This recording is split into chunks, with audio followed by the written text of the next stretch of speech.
Good afternoon, everyone. My name is Radha Duque Burbano, and I'm a freshman at the University of Cincinnati studying international business and marketing. I am from Colombia, and I moved here 3 years ago. And some of my hobbies are playing chess, playing piano, I love learning languages, and just in general, learning new things. This is my memoir. The title is The Beginning of Everything. Since I was 4 years old, my mom enrolled me in chess classes.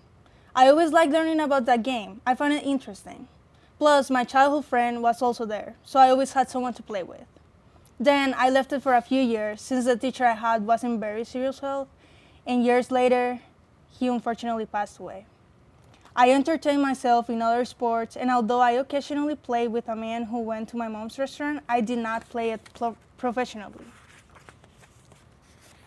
I was about 9 years old when the government decided to hold a chess tournament near where I lived, and it was free. I was very excited because in Colombia it is not common for the government to do these things or to support sports, and even more so for it to be a free tournament for anyone. So I told my mom that I would like to go, and she accepted. I prepared myself a lot, but since I only found out a week before the tournament was going to take place, I did not study it in depth. Only the man from the restaurant taught me strategies and how to analyze correctly, since at that time I only focused on attacking the opponent but never in defending my pieces. The day arrived, and the truth is I was nervous because they said there were very good children there, but well, I went with a lot of attitude. The first round arrived, and they paired me with a boy who was older than me, and he even had a sheet to round down his plays. That scared me because at that time I didn't know how to score. I didn't even know how to read the plays, but my knowledge was enough to be able to play a good round.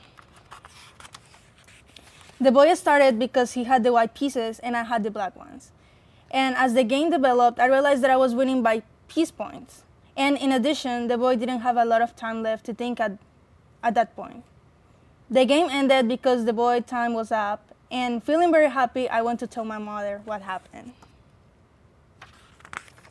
About 20 minutes later, the second round began.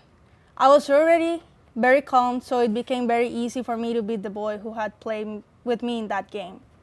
Really, the game didn't even last 10 minutes, and I had already checkmated him. And that put me in second place before the last game. Later, the third and final game began, where I had to play against the boy who was in first place. The game developed normally until we reached a point where we exchanged pieces and I realized that I was losing. Also, the people watching didn't help me at all. I was getting very nervous and getting desperate, when suddenly I saw a move that could be a winner if the boy managed to move something else. And in order to make that checkmate, I had to sacrifice a rook. I crossed my fingers, hoping that he will accept the sacrifice, and he did. At that moment, I smiled and checkmated him. Everyone applauded, and finally I ended up winning my first tournament. The truth is, I didn't expect the prize. In Colombia, it is common for them to give away things that don't cost much money or that are really cheap. And I did expect something like that. But when they called me to receive my prize, oh my God, it was a chessboard. I couldn't believe it. It was amazing. My other board was already damaged, so this one will be an amazing way to play chess. Plus, they gave me a first place medal with the flag of my city, Cali. Since that day, I continued playing chess, and now I go to tournaments, and I'm in top 100 in the country. Thank you.